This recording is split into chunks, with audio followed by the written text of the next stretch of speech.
As I've explained in previous videos, inalienable rights are that which, by the very nature of things, cannot be taken away. They cannot be alienated. That means they cannot be given or altered. I've explained their origin and touched upon their meaning, and that they apply to all individual men from birth to death. Now, when do they actually operate? Well, whenever one man comes into contact with another. They are a social principle. One man living all his life alone on an unclaimed island, who interacts only with rocks, trees, and animals, will never encounter a situation where rights apply. It is only when another man swims ashore that it becomes an issue. As long as a man is alive, his rights never go away. So what are the possibilities? Well, we either recognize them or we don't, which means that we either respect them or we violate them. Let's start with violation. The right to your own life means the right to take all the actions you decide are appropriate for the maintenance and furtherance of your own life. The only way to be prevented from taking these actions is to be forcibly restrained or coerced in some way. For example, the owner of property wishes to live peacefully, surrounded by his property. Stealing it means depriving him of something that he decided was important to his life. A violation can be violent and aggressive, or subtle and sneaky, or anything in between. It doesn't matter to what degree non-consensual force is applied.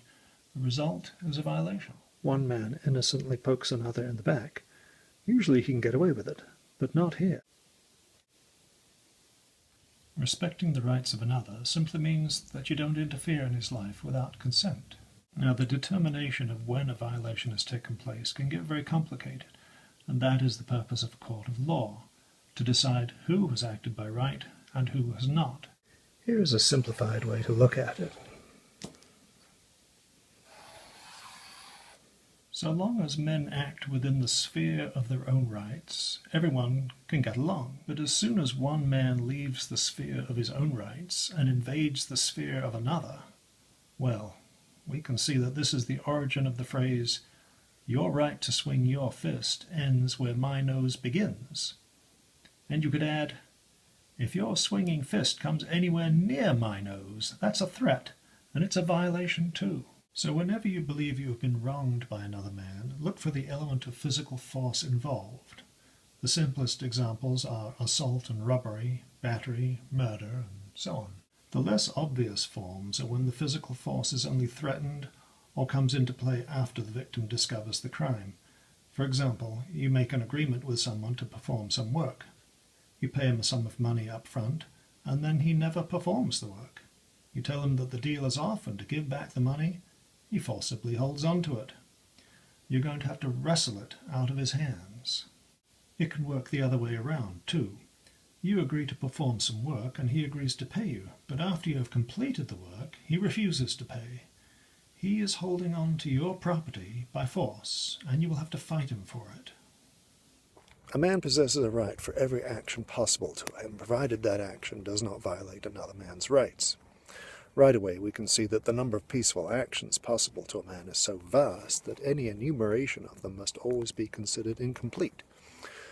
This is the reason why many of America's founding fathers argued against amending the Constitution with a Bill of Rights, and why the Ninth Amendment actually specifies this caution. The enumeration in the Constitution of certain rights shall not be construed to deny or disparage others retained by the people. This is saying that there are so many, we couldn't list them all.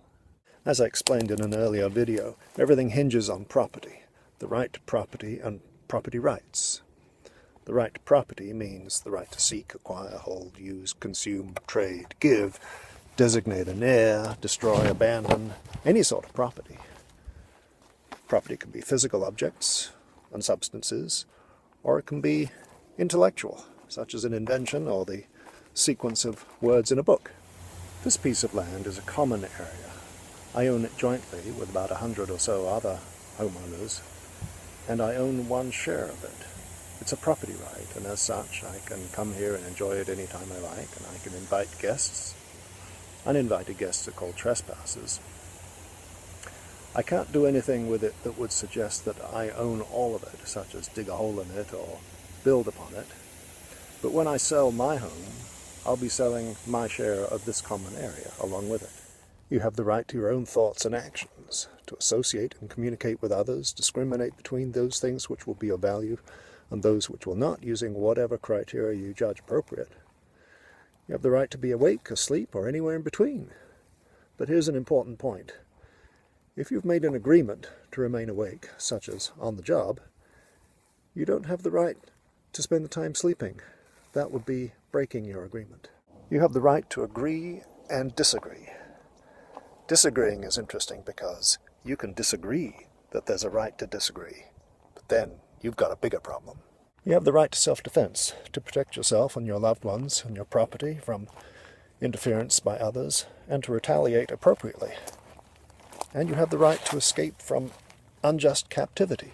This is the part I find most interesting, the difference between initiation and retaliation with force.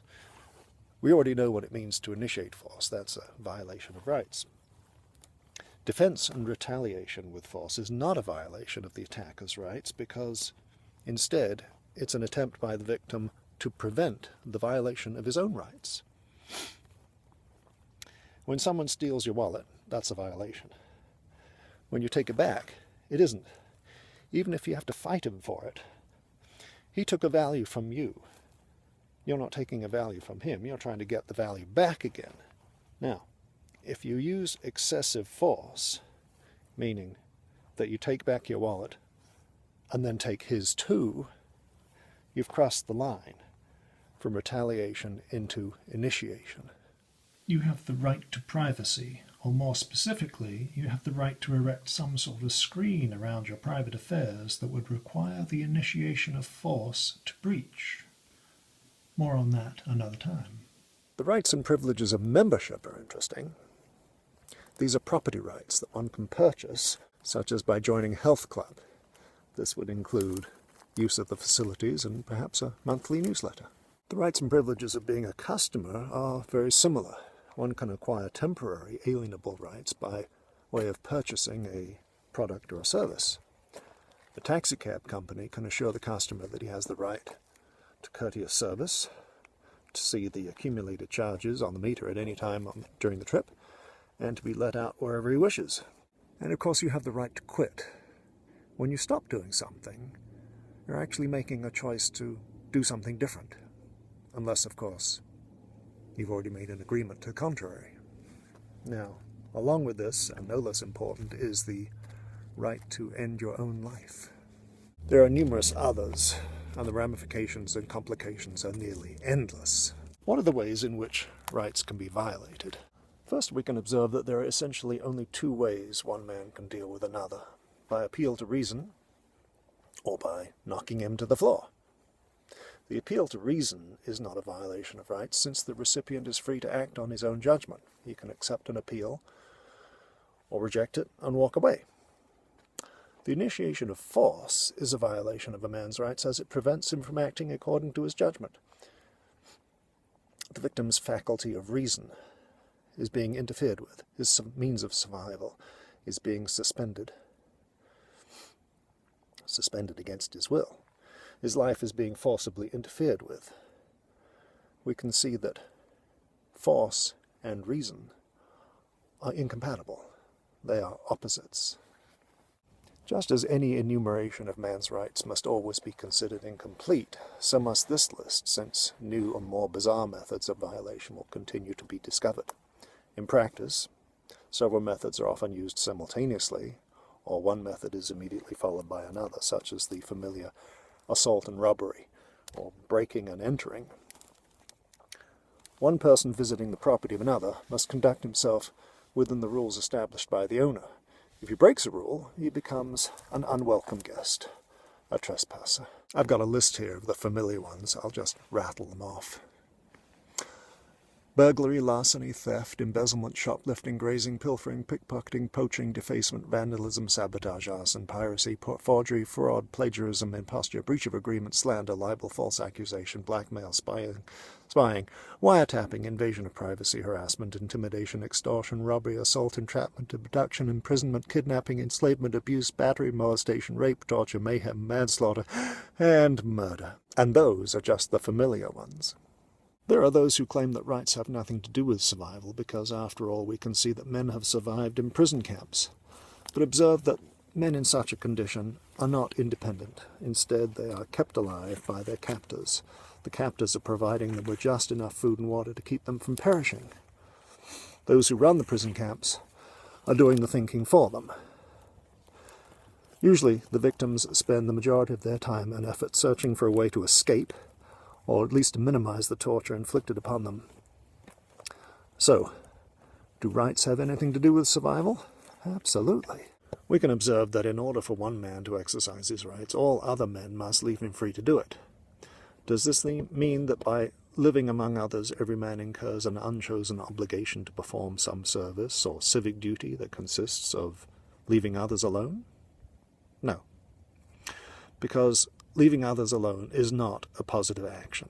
For example, when I walk down the street, I could empty every mailbox and forge a signature on every check I find, steal the tires from every car, smash every window, break into each house and empty it of valuables. Does the fact that this never occurs to me mean that I am fulfilling some sort of obligation? By refraining from such actions, am I performing an altruistic service to my neighbors? No, not at all. I'm simply recognizing that their survival requires the same freedom as mine. Now that we have at least a partial list of the rights men have and a partial list of the methods of their violation, we can proceed to identify the rights that men do not have. Such a list must, by necessity, always be considered incomplete. Rights operate in the realm of human interactions. Outside of that realm, the concept of rights has no meaning. This is the realm controlled by the forces of nature. We can observe that there's no right to be conceived and brought into the world, or who you turn out to be, or the selection of allergies or inherited diseases. Your rights cannot be violated by your own natural aging process, development of disease, and eventual death. You have the right to take the actions that lead to good health and longevity, but you have no automatic right to such. There's no right to the benevolence or protection from the forces of nature. The fundamental right no man has is the right to violate another man's rights. Many of the things that we have traditionally believed to be inalienable rights are actually improperly obtained and distributed alienable property rights. These are the result of governments and rulers who claim the power to grant rights. These generally take the form of an entitlement to something, such as everyone has the right to good nutrition, medical care, education, employment, and housing. All the goodies we want, we'll just declare that we have a right to them, and somehow someone must supply them to us. And of course this ends up being the government forcibly taking money from some people and giving it to others, and of course skimming off a little from the top as it goes by. What a racket! Goods and services don't just magically appear on Earth. Someone must produce them. They are the property of those who create them. I've created a mountain of them. No man has the right to force another to labor for his benefit.